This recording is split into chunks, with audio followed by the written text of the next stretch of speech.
Assalamualaikum warahmatullahi wabarakatuh. Saudara-saudaraku sebangsa setanah air yang saya cintai, saya banggakan. Bertemu lagi dengan saya, Agus Mar dari lereng Gunung Slamet di Banyumas, Jawa Tengah. Hari ini hari Sabtu malam saya ngambil video ini 4 November 2023. Kali ini saya akan sampaikan lagi sejarah berdirinya Nahdlatul Ulama, masih dari versinya Abah Lutfi bin Yahya Pekalongan. Tetapi sedikit berbeda. Kalau video sebelum ini saya sampaikan sejarah berdirinya NU versinya Abah Lutfi yang ditulis oleh Jatman, website resminya Jatman ya, jatman.or.id, yang diunggah belum lama, tertanggal kalau baru sebulan yang lalu ya, September 2023, dan nampaknya itu sudah revisian karena sebelumnya saya sudah membuka website itu tentang yang sama, tentang hal yang sama, sejarah berdirinya NU versi Abah Lutfi itu beberapa bulan sebelum itu. Tapi kemudian setelah kemarin saya buka kembali, tanggal uploadnya menjadi mundur ke sini, maju ya, menjadi September. Artinya barangkali sudah ada revisi. Dan ini saya akan bacakan sejarah berdirinya NU versinya sama, versi Abah Lutfi yang ditulis di NU Online, situs resminya Nahdlatul Ulama, nu.or.id, yang ditulis pada tanggal 2 Februari 2017. Berarti sekitar 6 tahun yang lalu. Dan ini adalah tulisan pertama kali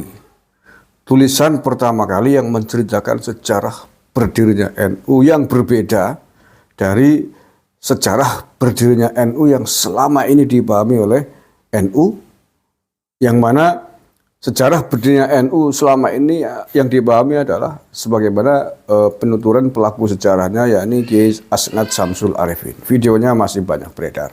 Silakan di googling saja atau di YouTube aja, cari sejarah berdirinya NU versinya pelaku sejarah, yakni Kiai Asnad Syamsul Arifin, pasti ada.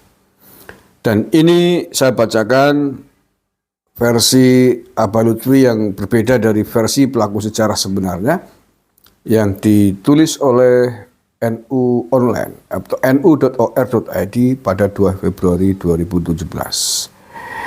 Habib Lutfi ungkap 2 ulama penting dalam penentuan berdirinya NU. Judulnya begitu. Jakarta NU Online. Berdirinya Jamiah Nahdlatul Ulama tidak melalui proses instan, tetapi lewat proses panjang dan berliku oleh para kiai pesantren yang didukung oleh sejumlah ulama Nusantara yang kala itu bermukim dan mengajar di Haromain.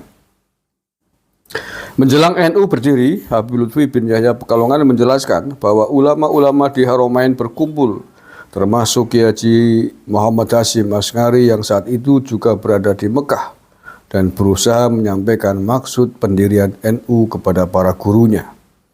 Mereka sepakat menyarankan Kiai Haji Hasyim Asy'ari pulang ke Indonesia untuk menemui 2 ulama besar. Sejumlah ulama yang berkumpul tersebut menyampaikan kepada Mbah Hasyim, kalau 2 ulama ini mengiyakan, jalan terus. Tetapi jika tidak, jangan diteruskan. 2 ulama ini yaitu Habib Hasyim bin Umar bin Toha bin Yahya Pekalongan dan Mbah Khalil Bangkalan. Ungkap Habib Lutfi saat menerima tim Anjangsana Islam Nusantara Stainu Jakarta di Pekalongan bulan lalu, tepatnya 23 Januari 2017 tengah malam. Sebagaimana dikutip oleh NU Online. Pemimpin Kanzus Sholawat Pekalongan ini melanjutkan, Mbah Hasyim ditemani sejumlah kiai, diantaranya Kiai Haji Asnawi Kudus, menemui Habib Hasyim di Pekalongan, kemudian Mbah Khalil Bangkalan di Pulau Madura. Rasa bahagia dan puas memenuhi hati Mbah Hasyim karena 2 ulama besar yang direkomendasikan para gurunya di Haromain itu mempersilahkan Mbah Hasyim dan para kiai lain untuk mendirikan Jamiah Nahdlatul Ulama. Saking mulia dan sikap tawaduknya 2 ulama itu, Mereka meminta kepada Mbah Hashim agar namanya tidak disebut, ujar Habib Lutfi. Keterangan mengenai sejarah berdirinya NU dan sejumlah ulama yang berkontribusi jauh telah Habib Lutfi sampaikan dalam peringatan Harlah NU tahun 2010 silam di Pekalongan, Jawa Tengah. Oh, sebelumnya juga Habib Lutfi sudah mengatakan hal yang sama ya. 2010, berarti kalau dihitung dari tulisan ini 7 tahun sebelumnya. Dalam kesempatan diskusi dengan tim Anjang Sana Islam Nusantara tersebut, Habib Lutfi bin Yahya juga berpesan mempelajari sejarah masa lalu adalah sebuah keharusan. Sepakat biar tidak dibelokkan sejarah-sejarah kita. Terlebih bagi para generasi pemuda saat ini. Menurutnya, sejarah bisa dijadikan ibroh dan marojiul hayat atau parameter kehidupan hari ini dan masa mendatang. Di samping itu katanya, mempelajari sejarah harus tuntas, tidak sepenggal-sepenggal. Data-data yang digunakan juga harus valid. Hal ini penting terlebih di tengah munculnya orang-orang yang mempertanyakan keautentikan sejarah Wali Songo. Rais Am Idaroh Aliyah Jamiah Ali Thariqah Al-Mutabaro An-Nahdiyah ini atau Jatman menerangkan konsep Wali Songo adalah periodik.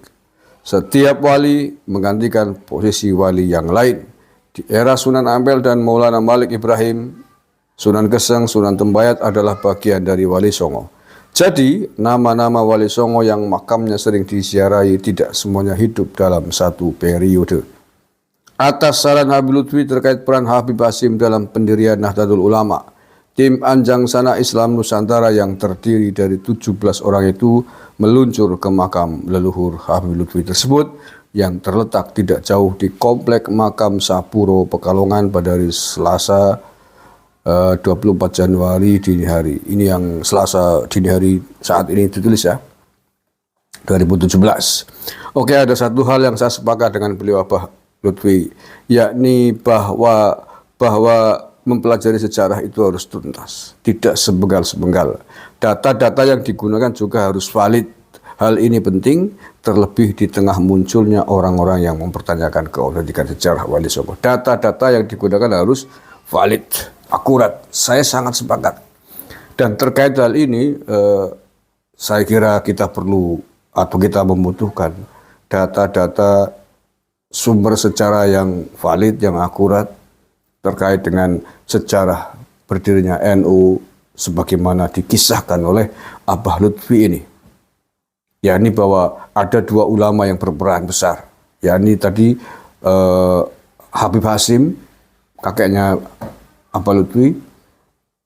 Ini penting karena dalam sejarah berdirinya NU sebagaimana kita pahami selama ini, sebagaimana dikisahkan oleh Kiai Asngat Samsul Arifin, tidak pernah menyebut ada peran Habib Hashim, kakeknya Abah Lutfi, ikut berperan di dalam mendirikan NU. Maka saya kira ini tidak cukup hanya dari penuturannya Abah Lutfi, tapi juga harus dibuktikan dengan data-data dan fakta-fakta ya secara yang akurat yang mendukung ceritanya Abah Lutfi ini. Terima kasih. Assalamualaikum warahmatullahi wabarakatuh.